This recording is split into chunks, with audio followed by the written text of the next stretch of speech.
doing, everyone? So I'm sitting here at Vegas Airport. The fight's just finished at the Apex, and I am seeing reports online that Jake Paul might be fighting Francis Ngannou, which is just absolutely bloody ridiculous.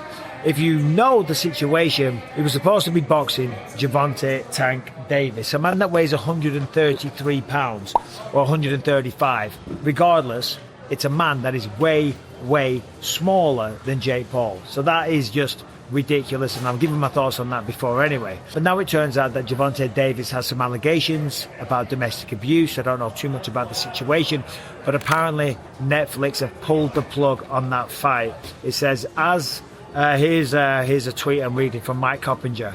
As reported, Jake Paul's return could shift to December, with the November 14th Netflix exhibition in jeopardy due to the latest allegations against Gervonta Davis. Sources tell Ring Magazine that December 12th and the 19th are possibilities, right? And here are the potential opponents: Nate Diaz or Francis Ngannou. Now listen, we know that Jake Paul has been out there and he's typically taking on people that are way older than him, like Mike Tyson, who's 58, Anderson Silva, who was way past his prime, people like Nate Diaz, who were way smaller. Gervonta Davis really did take the piss. I mean, that was just the craziest shout ever. To go from fighting Gervonta Davis, way smaller, to now boxing Francis Ngannou. I mean, listen, if he does it, fair play. But I just call #1 bullshit on this brother, because I don't see this happening. No. This is #1 bullshit. I just don't believe it. I don't believe it at all.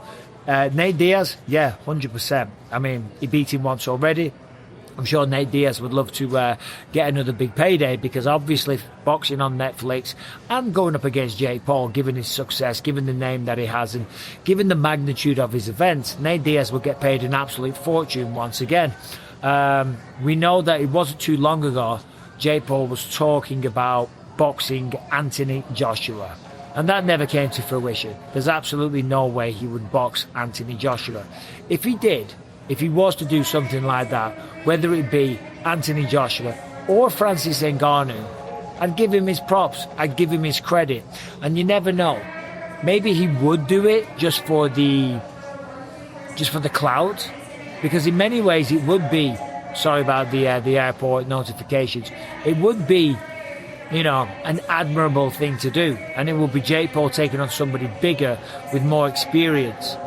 We saw what happened to Francis Ngannou when he went up against Anthony Joshua. He got flatlined by every single right hand that was thrown.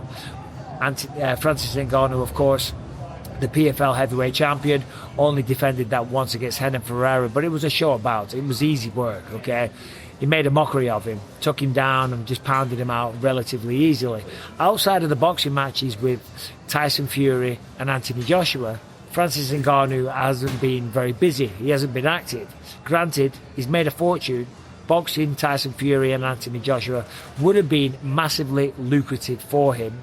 To be honest, listen, I know the UFC aren't interested, but I would love to see him back in the UFC. He is clearly a big, strong, talented fighter. And obviously I'd love to see him go up against Tom Aspinall or John Jones, if John Jones is going to come back. We know he's talking about fighting Pereira at the White House, which is crazy. And in fact, just recently he was kind of begging Dana White, saying, please give me a call, I want to fight at the White House. I really hope it happens. Dana, bro, please, I'm training, I feel great, I'm healthy. And I'd be so honored to represent our country. But anyway, this video is not about that. It's about Jake Paul losing the Gervonta Davis fight, which I have no sympathy for. That's what you get, you know. He wasn't to know that Gervonta Davis was going to get, I don't know what the case is, arrested or have accusations for domestic abuse against him. And again, if I'm misspeaking there, I apologize, because I don't know all the situation. But that's what you get for going up against someone that is 135 pounds. I always say this, and I know it's a broken record, and I'm repeating myself at this point. If you do that, you're not a fighter, okay? As a fighter, you go into the octagon or the ring, and you don't know what's going to happen. Sure, you can have confidence, you can believe in yourself, but you truly don't know. And a lot of my fights, I went in there and I was outmatched. You know, I was never the best wrestler. I was never the strongest guy. I certainly wasn't the best athlete. I could hardly kick a ball when I was a kid, for crying out loud. But you work your ass off and you give it your best shot and you believe in yourself and you go in there and you're kind of nervous and you're scared. But that's the thrill. That's the thrill of victory. There's no thrill in beating someone where it's such a manufactured situation that it's almost impossible to lose. Now, we know Jake Paul's suing people that says his fights are fixed. I don't think his fights are fixed, but they are, as I say, set up in such a situation that it's almost impossible to lose. I mean, a 58-year-old Mike Tyson is not a Mike Tyson in his prime. And Nate Diaz, that isn't a boxer, even though he has got hands and can fight, he is way smaller. That's in Jake Paul's favour, and certainly going up against Gervonta Davis, he was so much smaller. Of course, that is in his favour. Going up against Francis Ngannou, a man that pushed Tyson Fury, a man that dropped Tyson Fury, and a man that, according to a lot of people, and if I remember rightly, when I watched the fight, Ngannou versus Tyson Fury, he was very unlucky not to get that decision. There's no way Jake Paul fights him. If he does, hey, listen, I'll be the first one to hold my hand up and say I was wrong. But I just don't think that's going to happen. Nate Diaz, yeah, I do believe that would be a possibility. People are very interested in Jake Paul. He is a phenomenon in that regard. And people always say, whenever I'm talking, oh, you're just jealous. I'm not jealous of the success of Jake Paul. There's a lot of people on this planet that are more successful than me, that have more money and all the rest of it. You can't walk around your life being jealous of people. But I can be critical of people when I don't respect the decisions that they're making as a fighter, and when they're pulling the wool over the public's eyes and pretending to be a fighter. That's not being a fighter. It's just not. You know, you want to go out, you want to challenge yourself. There's plenty of ranked boxers at cruiserweight that he could fight, that would take the matchup against Jake Paul, because he is a draw. He does do big business. The fight with Mike Tyson on Netflix was one of the most watched sporting spectacles on TV or on streaming, whatever you want to call it, right? So fair play, the man has garnered and gathered a massive audience, and for that you've got to say fair play. The man's doing well. He's doing good business. He's a good businessman, but he's not a fighter. Anyway, I've waffled on for a while. I'm here at the airport. The Apex fight's just finished. Cheers. What do you think? Let me know in the comment section. Who do you think it will be? Will it be Francis Ngannou, or will it be Nate Diaz, or will it be someone else? The reality is we don't know. We'll wait and see. I will tune in because it is a spectacle, and it is like kind of one of those things. It's kind of like car crash TV where you kind of want to see. And listen, I will say Jake Paul is definitely improving over the years. You can see the work that he's putting in, so I do respect that. You know, it's like I'm being a hater. I'm not being a hater. I'm just being a realist. I'm just talking facts and saying how I feel. What do you want me to do? Lie and just go, oh, Jake Paul's the best? I mean, listen, he sent me loads of DMs talking shit. He even sent me a contract to box a few years ago. I wasn't interested. I've got one eye. I'm older. I'm 46. I don't need the money. I don't need to fight anymore, even though, you know, I would kind of entertain it because I do feel like I could still compete. But I wasn't interested at the time, and I'm not interested now. And none of this is motivated from any kind of jealousy or whatever. But even the fact I'm saying that makes it sound like it is, which is just hilarious. And that's the world that we live in. But let me know in the comment section what you think about all of this. Will it be Francis Ngannou?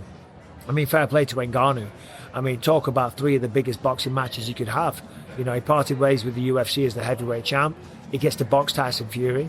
Then he gets to go up against Anthony Joshua. Sure, didn't go his way, but he would have got paid an absolute fortune. And there is a man that tested himself.